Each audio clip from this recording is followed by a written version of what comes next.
Greetings one and all. Welcome to the Holy Land, the Holy Apple, and the Holy Hilltop, Tal Binyamin. We are on the 18th day of Tammuz,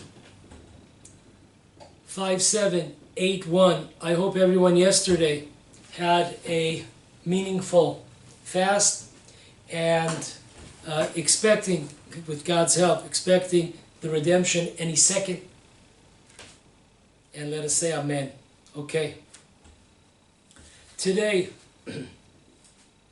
our class, very important. This is going to be perhaps life-changing information, things that we never really noticed.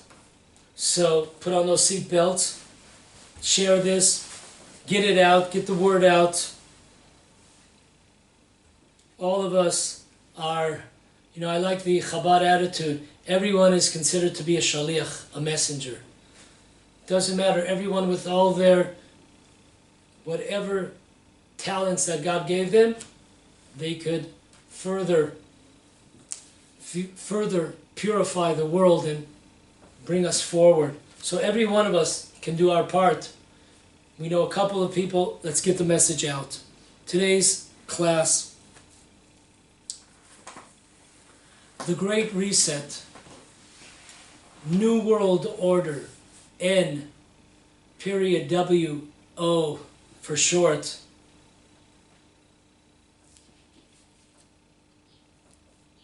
The original. Okay? The original Great Reset and New World Order.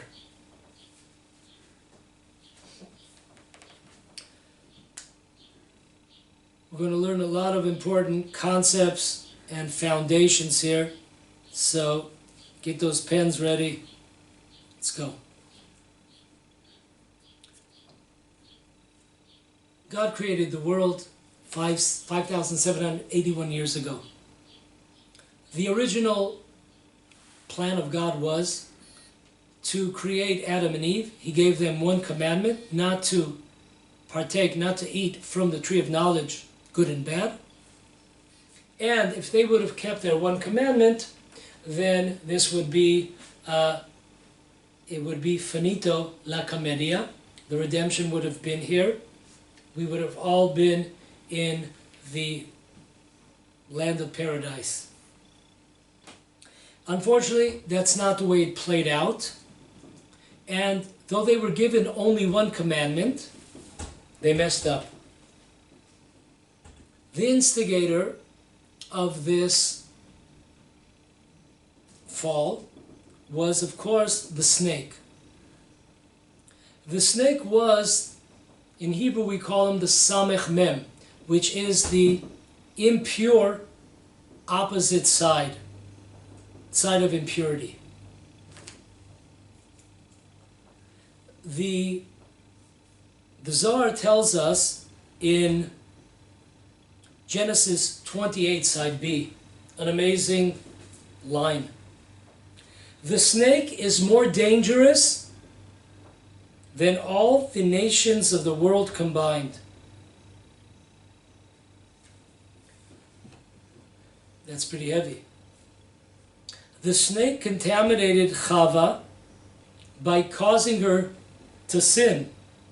This spiritual contamination, the Zohar tells us, created the Erev Rav. It's a mix of nations that we read about for the first time, black and white, when the Jews exit Egypt. However, the Zohar is taking us back to the days of creation. Amazing. We always thought that the original concept of these multitudes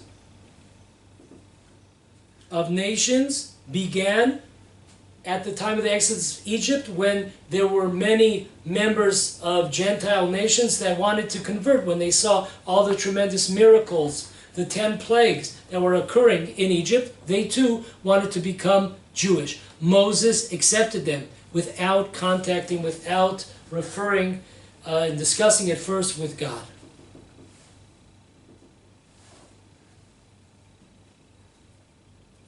So folks, according to these heavy words of the Zohar, 28b, Genesis,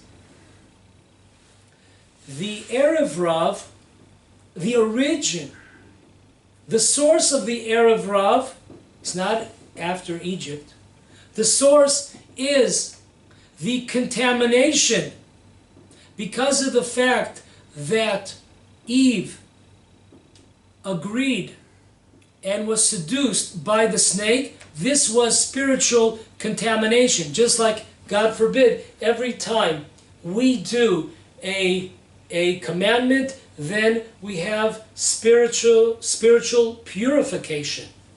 But God forbid, every time we do a transgression, we are bringing upon ourselves a literal, a spiritual impurity on those limbs that performed the sin. So this is an amazing thing. This is the real source, the beginning of the Erev Rav. From this impurity within Chava came Cain, her firstborn son. So the snake contaminated by seducing Eve and Adam to sin. When she conceived, this impurity, spiritual impurity, was transferred over to her first son, her firstborn, Cain. And because of this tremendous amount of spiritual impurity that Cain received, he went and killed his brother. Amazing. Something that you would never dream upon. A person killing their own brother. Now, the Arizal, Ram Chaim Vital, and others tell us that Moses was a reincarnation of Abel. Right? Cain killed Abel. Hevel. Moses tried to, as a reincarnation of Abel, Moses tries to fix, so to speak, the impurity side of Cain, his brother. How does he do that? He married a daughter of Jethro. Now Jethro, it says in the Torah, it calls him Caini. If you take the letters Caini, Kuf Yud Nun Yud, you'll come out with the word Cain. So Jethro was a reincarnation of Cain. Same letters. So Moses wants to try to fix his brother Cain. So he goes and he connects himself to Jethro, who is a reincarnation of Cain. And now Jethro, one of his daughters, is a reincarnation of the twin sister that Abel had. See, according to one opinion of our sages in the Talmud, the reason why Cain killed Abel, because there was a dispute. Who had the right to marry Cain's sister? Cain's additional twin sister. So there was Cain and his sister and another girl. Who would merit to marry this extra sister? Cain claimed that because he was firstborn, then this additional twin he should be able to marry. And Abel thought differently. So that was the dispute. So this is an amazing thing. So Moses, who does he marry? First of all, he takes as his father-in-law, takes Jethro. Jethro was a reincarnation of Cain. Moses is a reincarnation of Abel. And they And Moses is trying to fix Cain for what he did previous generations. So, another way to fix this is by the fact that Jethro, who represents the reincarnation of Cain, now this time Cain gives over this daughter, which is a reincarnation of the additional twin sister of Abel. So this time we fix it. So to a high degree, Moses was able to fix the good side, the sin of Cain to a great degree. Now, we said at the beginning that Moses accepts these multitudes of nations when they leave Egypt without consulting God first. This, we will see, was a tremendous mistake. We are paying the price till this very second for this decision.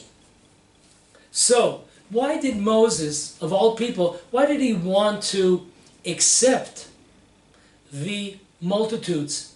Very simple now. The Zohar is telling us very simply. Moses' goal is to fix the sin of Cain. If you want to fix the sin of Cain, we said because of the fact that the snake seduced and convinced Eve and Adam to sin, therefore the snake was able to produce within the soul of Eve a spiritual impurity, contamination. And we said this contamination is the Erev Rav.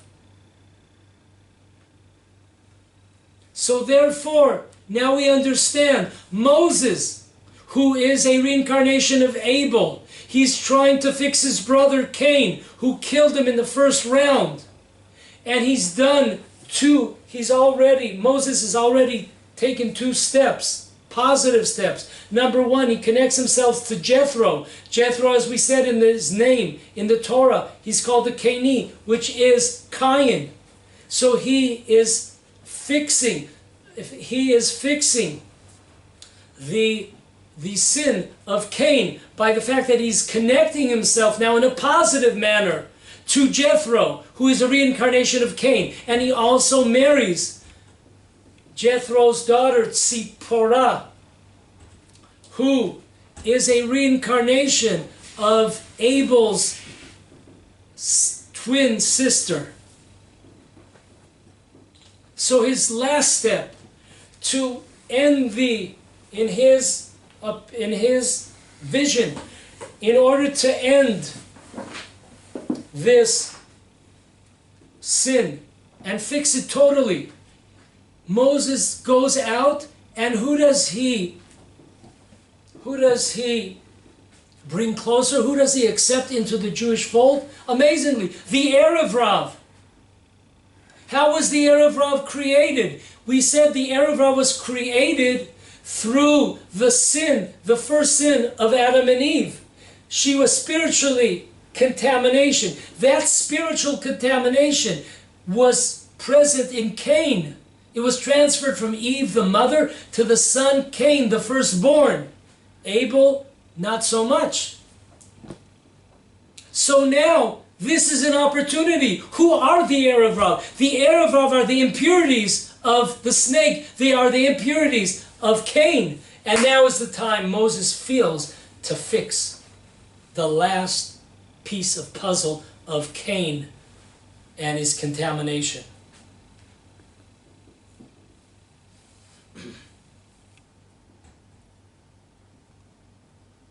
However, once again, we're still on the same page, folks, of the Zohar HaKadosh, Genesis 28b. However, God warned Moses not to bring them into the fold of Israel, as they are from the impure side of the snake. They cannot be fixed. Got those words? These are the words, not mine, of the Zohar. They cannot be fixed. Amazing. Folks, this is really an amazing point.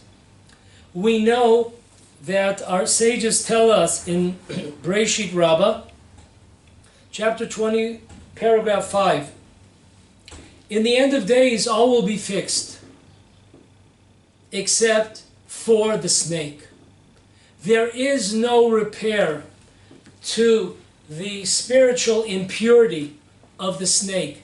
It's very interesting, because according to the Zohar said there is no possibility to fix the Erev Rav, these multitudes of nations. So it would go to, it figures exactly perfect. Just like the Torah tells us that the snake has no chance to be fixed, he will always continue in his impure way, even when the Messiah comes. So too, from the impurity of the snake came the Erev Rav back in the first days of creation. So too, it would seem clear that they also, as the Zohar tells us straight out, they will not be healed in the end of days. The Zohar Kadosh throws in an additional boomerang here, an amazing point. He writes to us that the Erev Rav are the bad side of the tree of knowledge. We know that the tree of knowledge had two sides to it. One was the good side and one was the bad side. Now, this is very interesting, because we mentioned before that the multitudes of nations, the Erev Rav, they were a result of Adam and Eve's sin. But now we're saying something very different. The Erev Rav is not a result of Adam and Eve's sin. They were the test themselves. The tree of knowledge, good and bad, the bad side of the tree of knowledge from the beginning of creation were the Erev Rav. This is not a result of a sin and contamination, impurities coming out because of the snake, what he did to Adam and Eve, destroying the world. No, folks, this was the test. This was the test, as we will see at the end of the class. This was the test. The tree of knowledge, good and bad. The bad was, do we follow? Do we accept? Do we embrace the bad side, the impure side, the Erev Rav side? Amazing. Listen to the results, some of the results of the acceptance of the Erev Rav by Moses. Because of the Erev Rav, the Jews sinned with the golden calf. The Jews were exiled. The Jews were thrown out of the land of Israel. Moses was not able to enter the land of Israel. We read that a week ago when he hit the rock. Instead of speaking to the rock, according to the Zohar, the instigators of that event for Moses, those that encouraged Moses to hit instead of talk, convinced Moses, were the Erev Rav. Also, according to many commentators, the Erev Rav were behind the sin of the spies. Of course, because of the sin of the spies, we suffered not coming into the land of Israel. 40 years we suffered the first and second destruction of the temples. At the time of redemption, the Erev Rav will be destroyed, as they are an offshoot of Amalek. If you look at the word Erev Rav, the two words Erev Rav, there are 5 letters. And the Zohar tells us that each letter represents another type of nation. And the ayin the first letter of the Erev Rav is Ayin, stands for Amalek, which means that these multitudes of nations that have been around, their source has been around from day one, when Adam and Eve were created on Friday, throughout the generations, and in the time of Moses, accepting them and bringing them also out of Egypt. They are an offshoot of Amalek. That's how evil they are. Amazing. Offshoot of Amalek that the Jewish people are commanded to destroy. Where do we see this? As is written in the curses in Deuteronomy chapter 28 verse 37, you will be desolate. You will be desolate. The word desolate in Hebrew is lishama, shomem. If you take the word lishama, to be desolate, it spells limoshe. So the Zohar tells us that this represents Amalek. They will be totally destroyed. However, it also represents that also in the end of days, Moses will once again try to bring back into the fold the multitudes, the Erev Rav. He will try, but will be unsuccessful once again. This is at the end of days. Amazing how this has continued for 5,700 plus years. And if we look back, we take the snake now and the Erev Rav. We see amazingly, they have the same base. They share the same foundation, the same platform. Why? What was the goal of the snake? The goal of the snake was to conceal God. The goal of the snake was to confuse Adam and Eve between good and bad. What is the goal of the Erev Rav? It's trying to conceal God. When we're waiting for Moses to come with the tablets of God, they say, no, we have other gods. They are a concealment, trying to conceal God.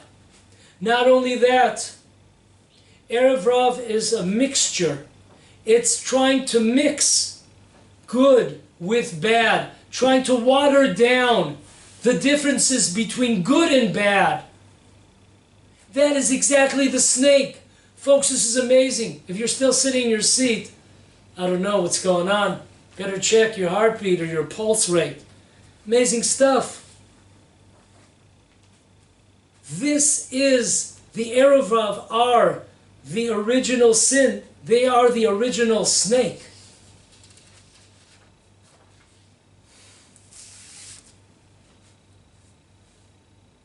It says in Tractate Yevamot, page 61, side A, it says that the Jewish people are considered to be Adam, people, and not the nations of the world. What does that mean? People of the nations of the world, they're not people? Can't be. So what does it mean? So listen to great words of Torah brought down by the Arizal in Likutei Torah, Psalms 32, or look it up on the Ramak, or the Migdash Melech on the spiritual secrets of the Torah. These three commentators, spiritual Kabbalistic giants, amongst others, tell us the following, explaining this Talmud tract. God's original plan when He created the world was that from Adam and Eve would emanate only the Jewish people, only the people of Israel. There would be no nations. So when the Talmud tells us, Atem nikraim Adam, only you, the Jewish people, are considered to be people. What does that mean? It doesn't mean the nations aren't people. It means that the original plan was from Adam Adam, was to emanate only the Jewish people. However, only due to the sin of Adam and Eve were sparks of the nations included and mixed into their being, into their bodies. This is the source of the nations. This is not the original plan of creation. In the original plan, it's the Jewish people. Only the Jewish people. As we read a few days ago, Hen am levadad yishkon uvagoyim lo yitchashav. You are a people that shall dwell alone. The nations will not recognize you. That is the truth. That is creation truth. That's how it was supposed to be. A solitary nation on the world. These three giants of Torah that I mentioned continue. The bodies of the Jew and the Gentile are equal. However, Adam is referring to the soul. Only the Jews have a Tselem Elokim. This is a concept that many are in the dark, and they start telling us that everyone was created in the image of God. Not so. When the Torah tells us that Adam and Eve were created b'tselem, in the image, it's talking about a holy, godly soul, because the nations of the world come from the three impure, contaminated shells, peels, klipot atmeot. The nations have a nefesh, but it is not a neshama. Only a Jew has a neshama. But the Gentiles do have, of course, a life, spiritual life source called a nefesh. So folks, amazingly, we hear today the Great Reset, New World Order. Where are these concepts from? These concepts are from our Torah. And you know who brought the first Great Reset? You know who brought upon us the first New World Order? You got it. The Erev Rav. As we said, there was a certain plan of Adam and Eve. And because of the fact that either, as we said, there are two opinions, either the tree of knowledge, bad and good, the bad was the Erev Rav. So because of the fact that they chose the bad, they chose not to listen to God, they were seduced, so therefore the world was destroyed. Adam and Eve, instead of entering redemption, paradise, the world would have come to an end that same day. And no one would die. There would be no illnesses, no sicknesses. There would be no poor people, poverty in the world, crime, corruption. It was all changed. The world as we know it. Brought to you by who? You got it. The Erev Rav.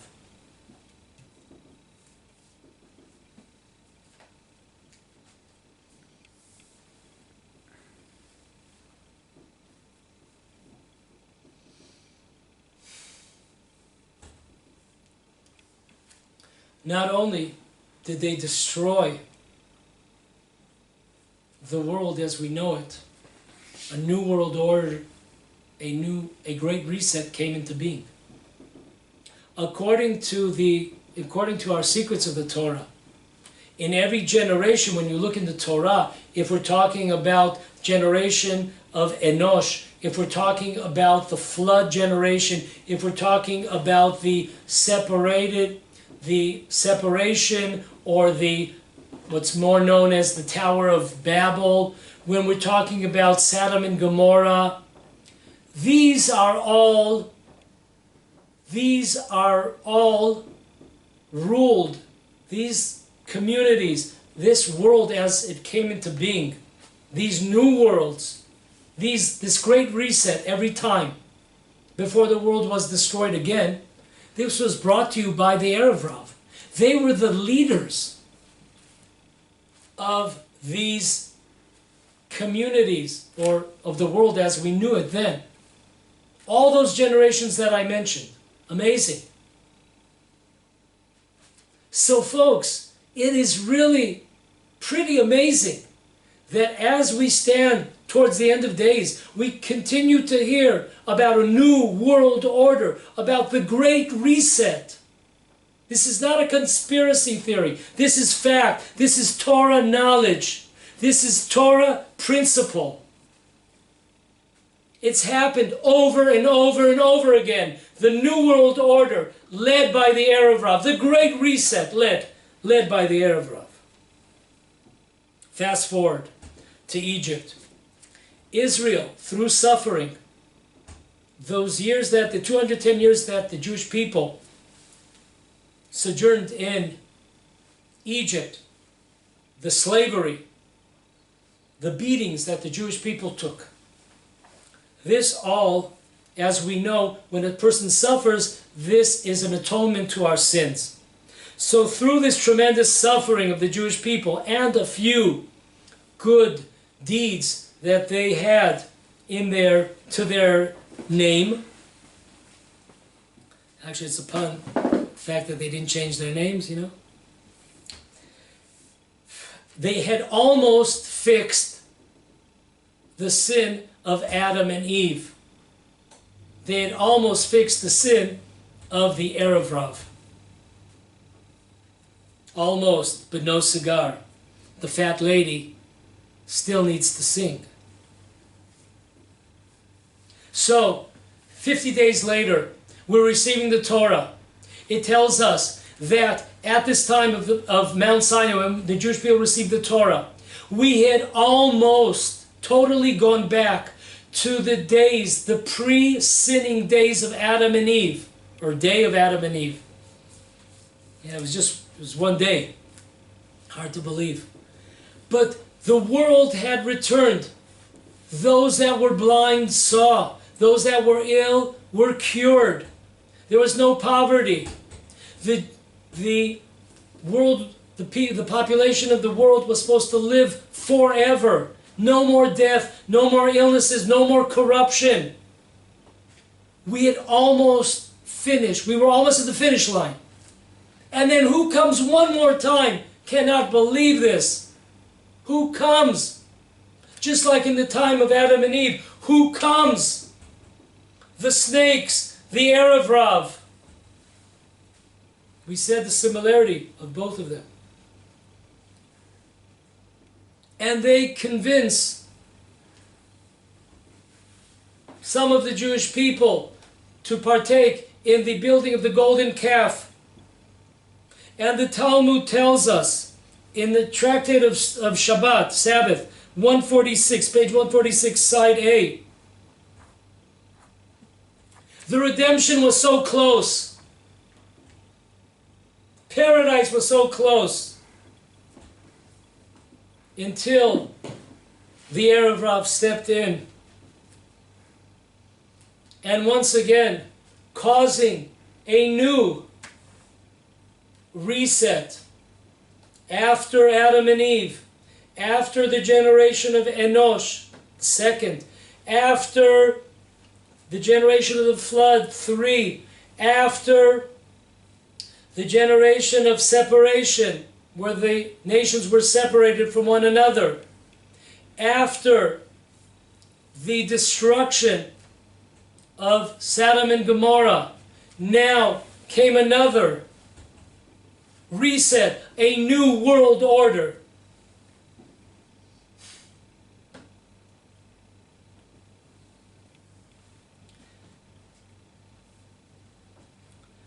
Just as the snake enticed Adam and Eve to sin, this time the Erev Rav succeeded in enticing, seducing the Jewish people to sin. And then we suffered.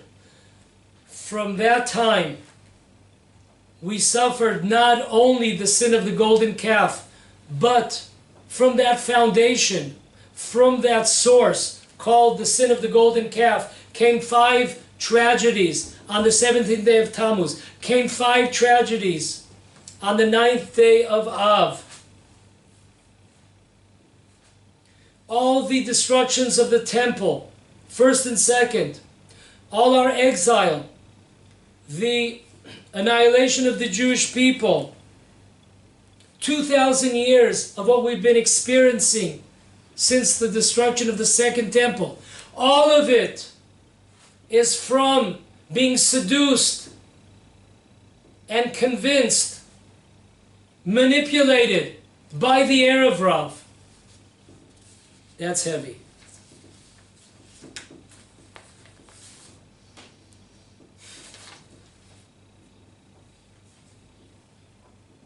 We are told in the tractate Eruvin, page 54, side A, also in Tana Dve Eliyahu, Zuta, the 4th chapter, we are told that from this event, the sin of the calf, later on, we know that on the same day of the sin of the calf, later on that day, Moses breaks the tablets. Moses breaks the tablets. And now, once again, on a Torah level, we have a totally great reset. We have a total new world order because of the incitement of the Erev Rav to partake in the sin of the golden calf. What do we have now? From now on, when we learn, we will forget most of our learning. We must go over it hundreds of times to remember. From now on, we would need to, in order to learn Torah, most people will have to go through physical and monetary difficulties to go ahead and learn Torah, poverty. There will be little financial sustenance to support Torah learning. This was all caused by the Erev Rav and Moses. When he sees the Erev Rav and the golden calf, he breaks the tablets. And this was the spiritual result of us being disconnected from the Torah, symbolized by the breaking of the tablets. In fact, folks, the Torah teaches us, Sanhedrin 102b, that every punishment throughout Jewish history has somewhat of a measure, has a certain measure of punishment and atonement for the sin of the golden calf. That's an amazing. Think about all the tragedies, the Crusades, the Holocausts that the Jewish people have faced for thousands of years. All of it contains, to some degree, a punishment for what the Erev Rav performed on us. That Moses accepted the Erev Rav, who cannot be fixed. In fact, the Zohar tells us in Pinchas, page 232, side B, the Erev Rav are keeping us in exile much longer than the nations of the world, because we learn from the Erev Rav how to act, or what really should be not to act. Folks, did you understand what we're talking about here? The Erev Rav amongst us, amongst the Jewish people, within us, they are bringing upon us tragedies much, much greater than the nations of the world. In fact, the Erev Rav are responsible for the destruction of the two temples and the continuation till this very moment. This is brought down in the Zohar Kadosh, Genesis 25b, where it concludes that when the light of redemption will shine, this light will destroy the wicked Erev Rav. Like a sun, when the glasses come off, when the filters come off, you're a goner.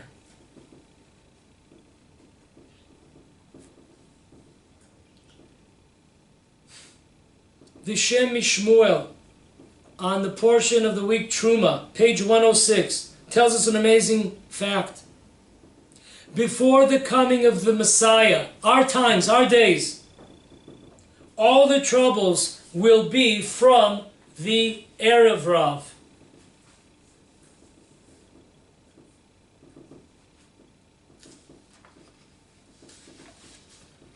In an amazing, wasn't easy to find,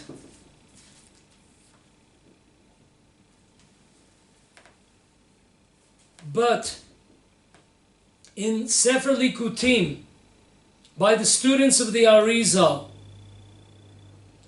Now I know that it says the Arizal's name there, but the truth of the matter is Sefer Likutim is by the students of the Arizal, even though it says on the cover Arizal. He writes on Psalms 68, I will translate, an amazing, this is too powerful. If it wasn't written, who could ever say such a thing? Listen closely. The major sin of Adam, was that he wanted to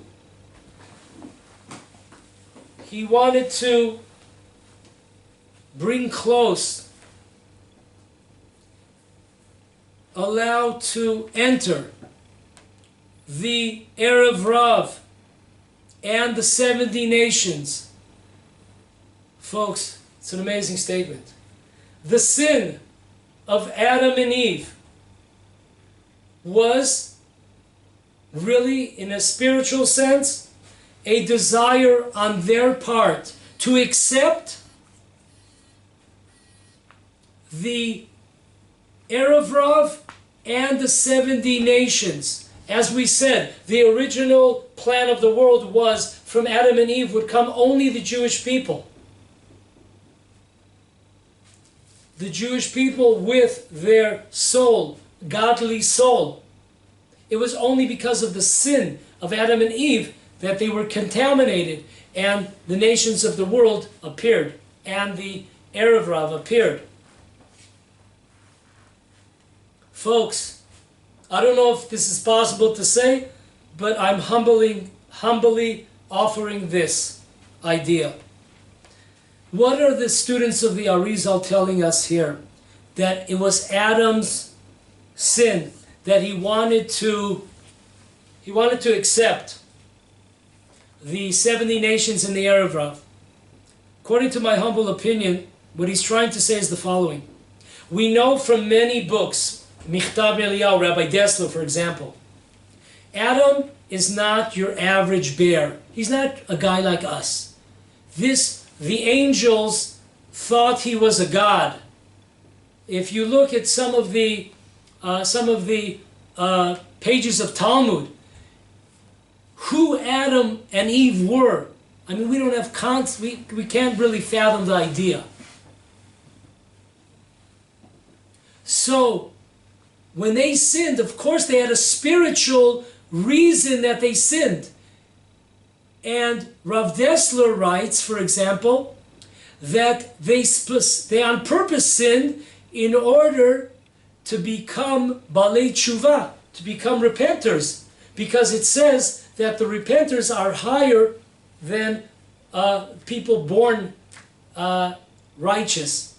So they had a spiritual reason why they sinned. They said, listen, we're on such a high level here, we're on the level of righteousness, but let us sin, and in order for us to come back and improve ourselves and atone for ourselves, and this way we will become even greater than God had originally created us. Rav Dessler, in Michtav Eliyahu, in his book. So I'm going that route. I'm going to go the same route. That what these students of Arizal are telling us here is that Adam and Eve purposely, knowledgeably, they understood what they were doing. And they came to the conclusion that instead of us remaining righteous and just having the Jewish nation, the Jewish people coming, and that will be the world, why don't we sin? And this way, because of our sins, we will be contaminated, and nations of the world will be brought to the scene, and also the Erev Rav, and we will fix them, and this will bring the world and ourselves to a higher level. Because now it's not just one nation under God, the Jewish people. No, now it's many nations, 70 nations, the Erev Rav included. I feel, my humble opinion, that's what the words of the Arizal are saying. That this was an intentional sin. It was thought, well planned, well thought of. And there is a certain clarity. There is a certain, you can understand that these are spiritual giants, and they're even trying to go higher than they were created. And they thought that it would be more of a sanctification of God's name, instead of just one nation under God, to have many nations under God. That's why they sinned. Next, these students of the Arizal continue. This was the same sin of Moses, that he wanted to accept the nations of the world, the Erev Rav. And they were the ones that destroyed everything. They were the ones that created the golden calf. And they are the reasons why we are still in this long, not ending exile. Because the redemption will not come until we purify ourselves and separate ourselves from them. And this too was the sin of Solomon, King Solomon, that he married 1,000 women in order to bring the nations closer to God. Amazing. We have Adam and Eve. Acceptance of the 70 nations. Acceptance of the converts. Not for the sake of heaven. We have Moses accepting these converts who came to the Jewish people not in the name of heaven, because they saw the miracles. They saw God's divine presence in Egypt. And then it continues through King Solomon.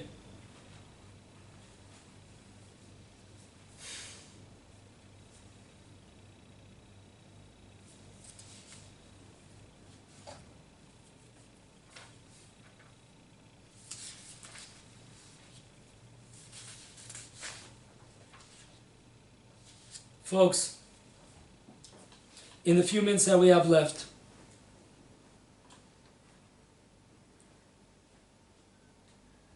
Erev Rav, numerical value, Erev Rav is 474. You could whip out your calculators and check us out. Dot, understanding, 474. What does this mean? Our sages tell us that the battle, the final battle in the days of the Messiah will be a battle of knowledge, a battle, there's a war that's taking place on our minds.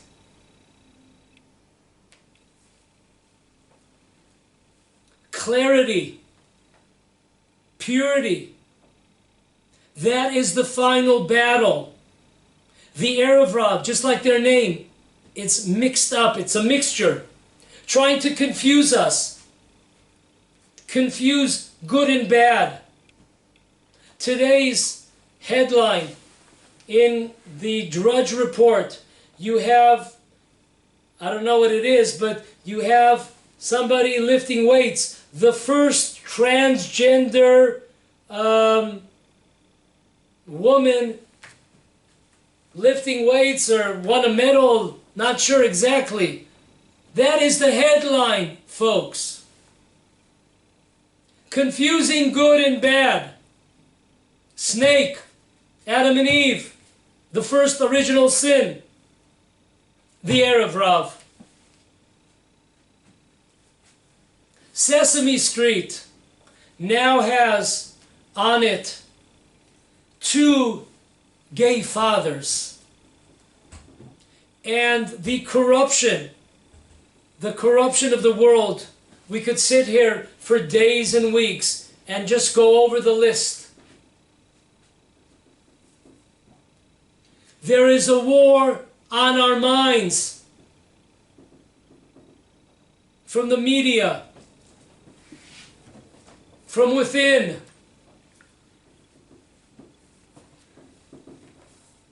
Our number one battle is to become ourselves, clarity for ourselves, understanding good and bad, evil.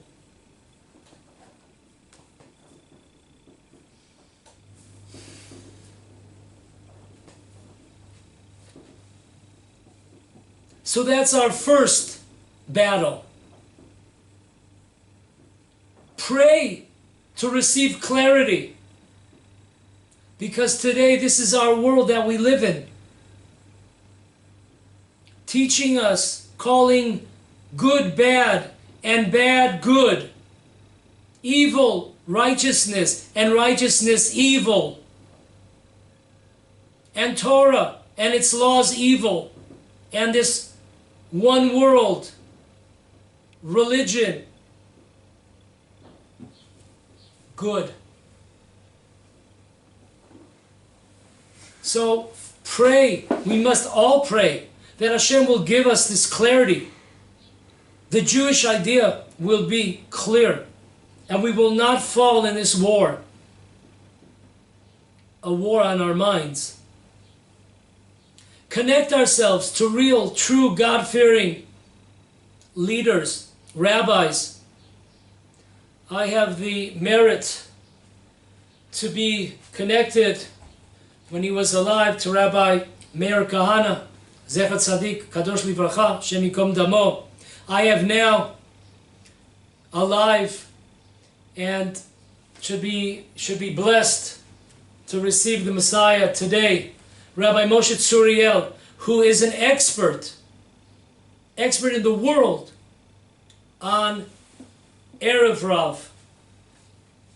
And I've had the merit for the last 30 plus years to be connected and to my questions for the Erev Rav, about the Erev Rav, to such one of the leaders in the world on this subject. So connect yourselves. Pray to Hashem that He'll give us this clarity. Today we see in our world, it's a world that promotes an open arm policy and acceptance to all people. All people. No differences. All ideologies. There is no longer good or bad, evil, righteous, darkness, light.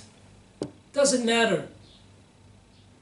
It's all relativism. This ideology has slowly seeped in to the religious community also. No longer being able to differentiate between pure and contaminated, right and wrong, good and bad. Folks, the Erev Rav succeeded from the times of Adam and Eve throughout our history. They have succeeded in creating the great resets, the new world orders. The Zohar Kadosh tells us that the main source of power the Erev Rav will achieve will be the times of the Messiah. In the last 1,000 years of the world, from the year 5000 to the coming of the Messiah, that's 1240 in the Gentile calendar. That will be the most potent ruling, generations of ruling of the Erev Rav. However, we are told this time, with God's help, the Erev Rav will not succeed in a new world order, in a great reset as they would like to see. There will be a great reset. There will be a new world order. But it will be the original, what God had planned for Adam and Eve, for the Garden of Eden, for paradise, for a life with only good, no poverty, corruption, crime, death, illness, disease. This time they will not succeed. Last but not least, remember this all your lives. This I heard from my son-in-law. He doesn't remember exactly the sources, but it is one of the most important lessons you will hear. Pass it on to everyone. Everyone I've met, I've been telling this lesson that my son-in-law told me this past Sabbath. It said a couple of weeks ago in the portion of Chukat, it tells us that the Canaanites, after Aaron the priest had died, the Canaanites came from the south. So our sages tells us that they were really not Canaanites. They were really imposters. They were Amalek from the southern part of the land of Israel. So why does it say that they were Canaanites? It says that they were Canaanites because the Amalek wanted to disguise themselves so the Jewish people would not destroy them. So they disguised themselves in two fashions. It's written in the Midrash Yilamdenu on the portion of Chukat. It tells us an amazing thing. That the Amalek nation dressed up, disguised themselves, put on a costume. They put on clothing, Canaanite clothing. And also, they learned the Canaanite language. They spoke the Canaanite language. So my son-in-law tells me, in the name, can't remember, but this is a great one. This is our whole life on one leg here. This is the foundation. This is the battle. Listen closely. Why? I can understand a person putting on a costume, dressing up to try to deceive the Jewish people into thinking that they were Canaanites. But to learn language, to learn, like, there's the urban dictionary. You got to speak slang and you got to know the jokes. It's not easy. It's not something, I know that there's signs in Israel, never understood them. Learn Hebrew in 5 days. Folks, there's people that come to Israel and go to these English-speaking neighborhoods like RBS, Ramat Beit Shemesh, and also Har Nof and Hashmonaim and all these communities. They've been here for 40 years. They don't speak a word of Hebrew. But you could learn Hebrew in 5 days. I'm still trying to learn Hebrew, What in the world is going on? What does it mean that they learned the Canaanite language? That seems far-fetched. So this great rabbi, this is an amazing commentary. Tells us the idea is not that they learned the Canaanite language.